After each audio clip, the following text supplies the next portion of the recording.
There's a moment many people recognize instantly. You've been around others for a while.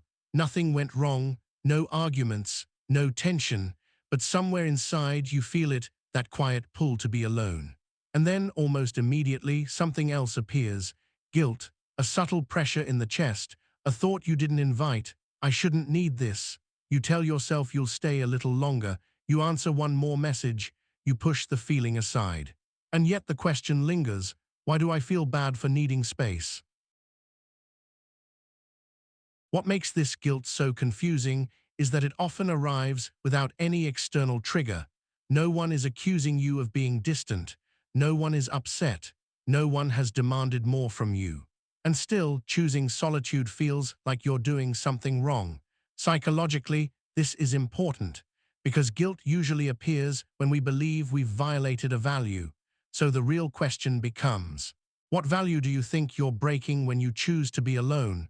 For many people, the answer isn't obvious, but it's there. This kind of guilt shows up most often in people who are deeply attuned to others. People who notice emotional shifts, quickly sense expectations without them being spoken, feel responsible for harmony in a room. In psychological terms, these are highly empathetic individuals. Their nervous systems are outward-facing by default. They're used to monitoring, responding, adjusting, so when they choose solitude, it doesn't feel neutral. It feels like disengagement. Not because it is, but because their identity has been built around being present for others. Over time, empathy can quietly turn into a condition, not consciously, not intentionally, but slowly. You learn that being available makes people comfortable, that listening makes you valuable, that showing up consistently keeps relationships stable. So availability becomes part of who you are. And when availability becomes identity, absence feels like failure, even temporary absence, even healthy absence, even rest. There's also a story most people absorb early without realizing it. That wanting to be alone means you're upset, you're pulling away, something is wrong. We rarely say this out loud, but we imply it constantly. When someone asks for space, we ask, "Are you okay?" Not because they aren't, but because we've learned to associate solitude with distress. So when you need space, your mind turns that story inward. If I want to be alone, something must be wrong with me. From a psychological perspective, alone time isn't just a preference. For many people, it's regulation. Some nervous systems settle in quiet. They process internally. They recover through stillness. Social interaction, even positive interaction, requires attention, emotional responsiveness, self-monitoring, and that effort adds up. Needing solitude doesn't mean you dislike people. It means your system restores itself inwardly. But when your environment doesn't recognize that difference, guilt fills the gap. This creates a painful internal split. One part of you wants rest, another part wants to remain good. So you compromise, you stay longer than feels right, you respond when you're depleted. You delay solitude until exhaustion forces it, and then something subtle happens. You don't just feel tired, you feel disconnected, not from others, from yourself. Here's the psychological truth most people never hear. Guilt doesn't always mean you're doing something wrong.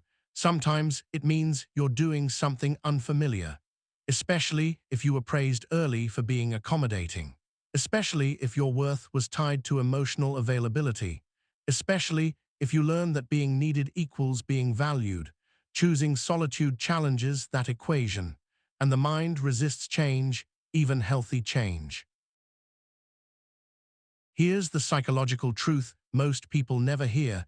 Guilt doesn't always mean you're doing something wrong. Sometimes it means you're doing something unfamiliar. Especially if you were praised early for being accommodating. Especially if your worth was tied to emotional availability. Especially if you learn that being needed equals being valued. Choosing solitude challenges that equation. And the mind resists change, even healthy change. Alone time is not the opposite of connection. It's part of the cycle. People who respect their need for space often show up more grounded, more present, and more sincere when they return. They don't disappear, they reset. And psychologically, that matters, because chronic self-abandonment doesn't make you kinder. It makes you quieter, resentful, and eventually numb. If you feel guilty for needing alone time, it's worth noticing something. That guilt didn't come from selfishness, it came from awareness, from caring, from sensitivity. The goal isn't to eliminate the guilt instantly. It's to understand it and not let it decide for you. Needing space doesn't make you distant, it makes you honest. It doesn't mean you love less, it means you're listening to yourself. So if you've ever felt bad for needing time alone, remember this. The same part of you that feels guilt is the part that knows when you need rest. And that awareness isn't a flaw, it's wisdom. Tell me quietly, do you feel this guilt too when you choose solitude? Quiet minds often need quiet. Not because they want less connection, but because that's how they keep it real.